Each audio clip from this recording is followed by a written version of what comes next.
চাল বাটাবাটির ঝামেলা ছাড়াই খুব সহজেই তৈরি করে নিতে পারবেন এরকম ভেজানো পিঠে।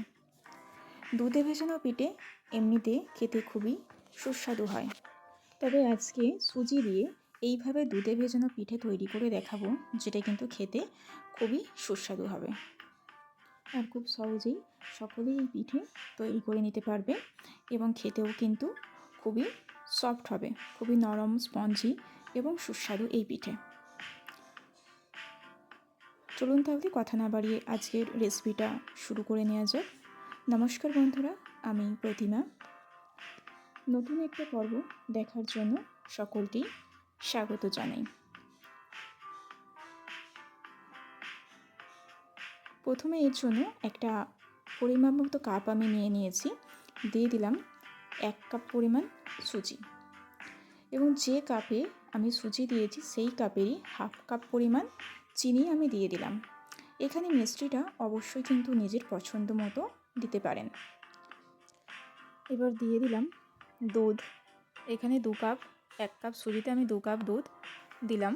দুধটা আগে থেকেই জাল করে কিন্তু রুম টেম্পারেচার করে নিয়েছি। এবার ভালোভাবে এটা একটু মিক্সড করে নেব। আর সুজি কিন্তু ভিজলে একটু ফুলে যায়, তো এবার চাপা দিয়ে এটা আধ ঘন্টার জন্য রেখে দেব। চলে এলাম আধ ঘন্টা পর।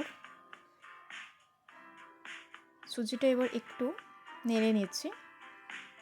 দেখতেই পাচ্ছেন আগের থেকে কিন্তু সুজির পরিমাণটা কিন্তু অনেকটাই বেড়ে গিয়েছে, মানে এখানে কিন্তু সুজিটা পুরোপুরিভাবে ভিজে গিয়েছে। এবার দিয়ে দিচ্ছি সেই কাপেরই হাফ কাপ পরিমাপ ময়দা। ময়দাটা দিয়ে এবার ভালোভাবে সুজির মিশ্রণের সাথে এটা মিক্সড করে নিতে হবে।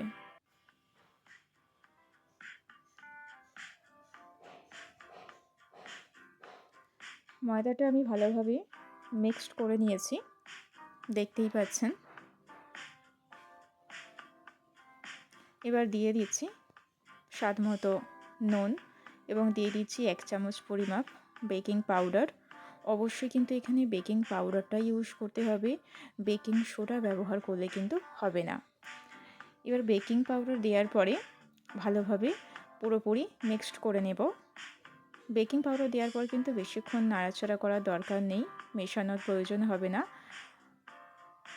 দেখতেই পাচ্ছেন এখানে মিশ্রণের ঘনত্বটা আমার ঠিক এরকম রাখতে হবে, বেশি ঘন করলেও হবে না, আবার কিন্তু বেশি পাতলাও যেন না থাকে।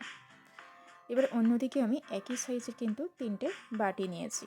বাটিতে আমি অল্প করে একটু ঘি মাখিয়ে নিচ্ছি। আপনারা চাইলে কিন্তু সাদা তেলও মাখাতে পারেন, কিন্তু এখানে ঘিটা মাখালে কিন্তু বেশি ভালো হয়। সব বাটিতে আমি ঘি মাখিয়ে নিয়েছি। এবার সেই যে মিশ্রণটা আমি করে রেখেছিলাম পিঠের জন্য, সেই মিশ্রণটা আমি একটু করে এখানে দিয়ে দিচ্ছি। যেহেতু আমার বাটির সাইজটা একটু বড়, তো আমি কিন্তু একটু অল্প করেই দিচ্ছি। আপনাদের যদি বাটির সাইজ ছোট হয় তাহলে কিন্তু বাটির হাফ বাটি করে আপনারা দিতে পারেন। এটাই কিন্তু ফুলে অনেকটা হয়ে যাবে।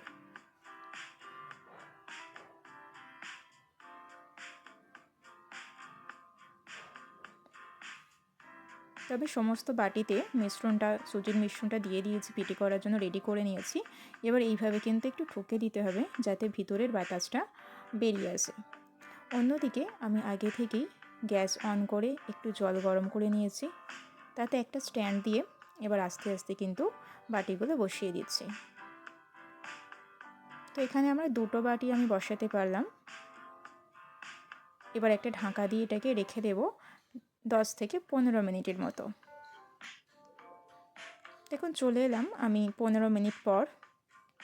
দেখতেই পাচ্ছেন পিঠেগুলো কিন্তু একদম পারফেক্ট হয়ে গিয়েছে এবং অনেকটাই কিন্তু ফুলে গিয়েছে।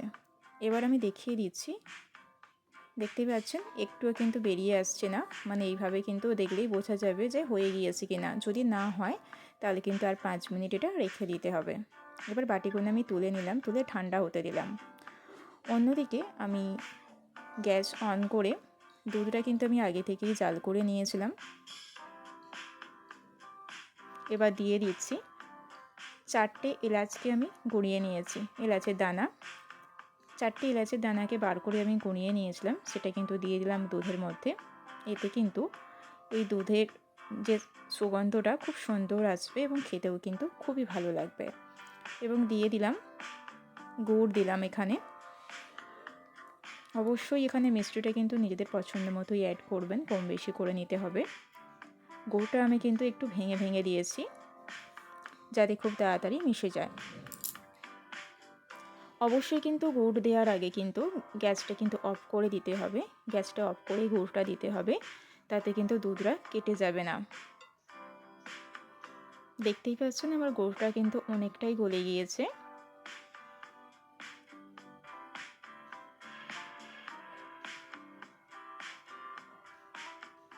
গুড়টা যখন গলে যাবে তখন কিন্তু গ্যাসটা অবশ্যই কিন্তু অন করে দিতে হবে। অন করে দিয়ে কিছুক্ষণ আমি গুড়টাকে পুরোপুরি গলিয়ে নেব।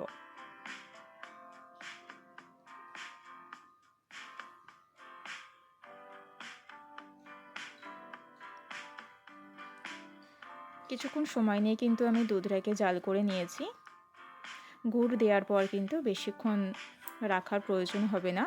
আর এখানে কিন্তু দুধটাকে কোনো রকম বেশি ঘন করারও দরকার হবে না।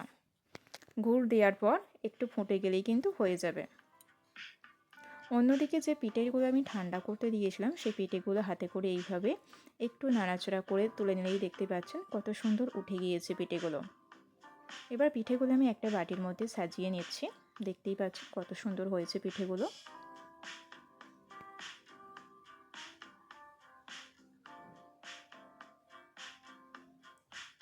তো আমি বাটির মধ্যে সাজিয়ে নিলাম পিঠেগুলো।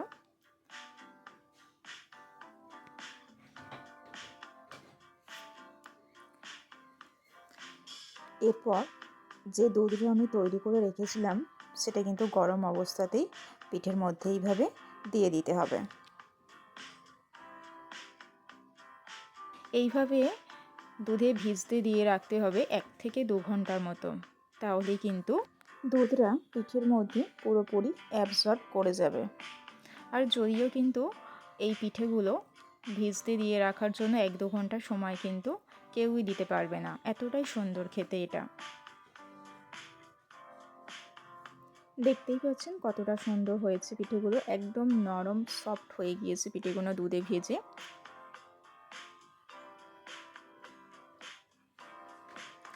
এতটাই সুন্দর খেতে যে বাচ্চারা যদি পায় তাহলে কিন্তু আনন্দের সাথে খাবে। খুবই নরম, খুবই সফট হবে এই পিঠেগুলো এবং খেতে কিন্তু ঠিক ততটাই সুস্বাদু। যদি ভালো লেগে থাকে অবশ্যই কিন্তু লাইক, শেয়ার এবং কমেন্ট করবেন। এবং যারা নতুন আছেন আমার চ্যানেলে অবশ্যই চ্যানেলটিকে সাবস্ক্রাইব করে পাশে থাকবেন।